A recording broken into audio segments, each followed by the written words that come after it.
Hello everyone, welcome to my channel. मैं हूं आकृति। छोटे बच्चों में मालिश का बहुत महत्व होता है। बच्चों के माइलस्टोन अचीव करने में मालिश एक इम्पॉर्टेंट रोल प्ले करती है। तो क्या हमें बच्चों की मालिश रोज़ करनी चाहिए? दिन में हम कितनी बार बच्चों की मालिश कर सकते हैं और मालिश करने के क्या क्या फ़ायदे हमें देखने को मिलते हैं? तो इसी पे आज का ये वीडियो है। इससे पहले अगर आप चैनल पे नए हैं तो आप चैनल को सब्सक्राइब कर लीजिए और बेल आइकन को हिट कर लीजिए टाइमली नोटिफिकेशन के लिए। आइए वीडियो स्टार्ट करते हैं। जब बच्चा माँ के पेट में रहता है तो बहुत कम जगह पे रहता है। वो बहुत मुश्किल ही होती है उसको अपने हाथ पाँव पूरी तरह से खोलने में। इसलिए जब बच्चा जन्म लेता है तो आपने नोटिस किया होगा एक चीज़ को कि उसके पाँव थोड़े से मुड़े हुए रहते हैं। और हमारे डॉक्टर्स या हमारे बड़े बुज़ुर्ग इस बात को फोकस करके कहते हैं कि आप इसकी मालिश करिए, अपने आप ठीक हो जाएगा जैसे जैसे ये बढ़ेगा। तो मालिश बहुत इम्पॉर्टेंट होती है बच्चों के ग्रोथ के लिए, उनके सारे माइलस्टोन अचीव करने में एक इम्पॉर्टेंट रोल होता है इसका। तो इसलिए हमें अपने बच्चों की मालिश रोज़ करनी चाहिए। अब हम अपने बच्चे की मालिश कितनी बार दिन में कर सकते हैं? तो आप जितनी बार भी चाहें अपने बच्चे की मालिश को कर सकते हैं। दिन में आप 2 बार सुबह शाम, 2 सुबह दोपहर शाम 3 बार भी अपने बच्चे की मालिश कर सकते हैं। मालिश से होने वाले फ़ायदों के बारे में हम बात करते हैं। तो मालिश से जो सबसे पहला फ़ायदा बच्चों को होता है वो उनके डाइजेशन में होता है। बच्चों का डाइजेस्टिव सिस्टम बहुत अच्छा नहीं रहता है कि वो हर चीज़ को डाइजेस्ट कर पाएँ। तो जब हम उनको मालिश कराते हैं तो हम उनको कई एक्सरसाइज भी कराते हैं जिसकी वजह से बच्चों को डाइजेस्ट करने में हेल्प मिलती है और उनको कोलिक पेन से भी हम बचा सकते हैं। क्योंकि कोलिक पेन तब होता है बच्चों को जब उन्होंने जो फीड लिया है उसको अच्छी तरह से वो पचा नहीं पा रहे हैं, जिसकी वजह से उनके पेट में एसिडिटी हो जाती है।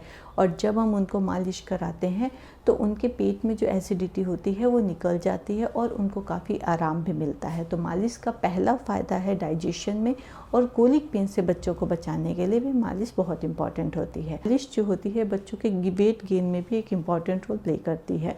तो जब हम बच्चे की मालिश करते हैं उसको हम कई एक्सरसाइज भी कराते हैं, क्योंकि छोटे बच्चे सिर्फ लेटे रहते हैं।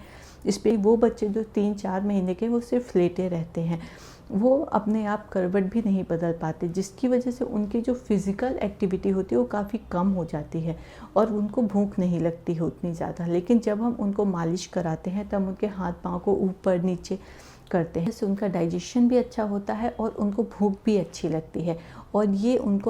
और ये चीज़ उनकी हेल्प करती है वेट गेन करने में। तो बच्चों को जो हम मालिश करते हैं वो उनके वेट गेन में भी काफ़ी हेल्पफुल होती है। इसके अलावा बच्चों की स्किन और बच्चों के हेयर्स के लिए ऑयल बहुत ज़रूरी होता है, और जब मालिश करते टाइम हम उनके स्किन और हेयर्स में ऑयल लगाते हैं तो वो उनकी स्किन को नरिश करने का काम करता है, जिसकी वजह से उनके स्किन में ईचिंग नहीं होती है, कोई भी रैश पड़ने के चांस थोड़ा कम हो जाते हैं और उनकी स्किन भी क्लीन रहती है। इसी तरह जब हम उनके हेयर्स में ऑयल डालते हैं तो वो उनके ग्रोथ के लिए बहुत अच्छा होता है। तो मालिश करने से बच्चों की स्किन और हेयर दोनों बहुत अच्छे हो जाते हैं। का जो शरीर इसके अलावा जो छोटे बच्चे होते हैं वो लेटे रहते हैं, जिसकी वजह से उनकी बॉडी में भी पेन होने लगता है, और जब आप उनकी मालिश करते हैं तो उनकी बॉडी रिलैक्स होती है, जिसकी वजह से उनको बहुत अच्छी नींद आ जाती है। तो बच्चों को अच्छी नींद के लिए भी मालिश एक इम्पॉर्टेंट रोल प्ले करती है। इनफैक्ट बच्चों की ये हैबिट ही होती है कि आप जब उनको नहला के उनकी मालिश करेंगे तो वो सो जाते हैं, क्योंकि उनका शरीर जो है वो रिलैक्स हुआ है और उनको आराम मिला है उनके शरीर में जो दर्द हो रहा है उससे, और उसी वजह से वो सो जाते हैं। तो मालिश बच्चों की नींद के लिए भी बहुत इम्पॉर्टेंट होती है। इसके साथ ही बच्चों की मालिश करने से उनकी हड्डियां भी मजबूत होती हैं। तो मालिश बच्चों की हड्डियों के लिए भी बहुत अच्छी होती है।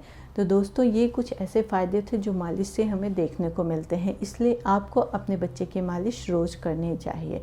और इसके लिए आप कोई भी तेल इस्तेमाल कर सकते हैं। बस ठंडी के टाइम पे आपको ये ध्यान रखना है कि आपको कोई ठंडा तेल इस्तेमाल नहीं करना है, और गर्मी के टाइम पे आप कोई भी ठंडा तेल इस्तेमाल कर सकते हैं अपने बच्चे के ऊपर। मैंने जो ऑयल अपने बच्चों के लिए इस्तेमाल किया है, तो ठंड के टाइम पे मैं उनके लिए जैतून का तेल इस्तेमाल करती हूँ, और गर्मियों के टाइम पे मैं कोकोनट ऑयल से उनकी मसाज करती हूँ। इस सरसों के तेल का भी मैं इस्तेमाल करती हूँ बच्चों के ऊपर ठंडियों में, क्योंकि वो गर्म होता है और बच्चों को ठंडी से भी बचाता है। तो उम्मीद करती हूँ आप लोगों के लिए वीडियो यूज़फुल होगा। मिलते हैं ऐसे ही नेक्स्ट वीडियो में। Thank you so much for watching.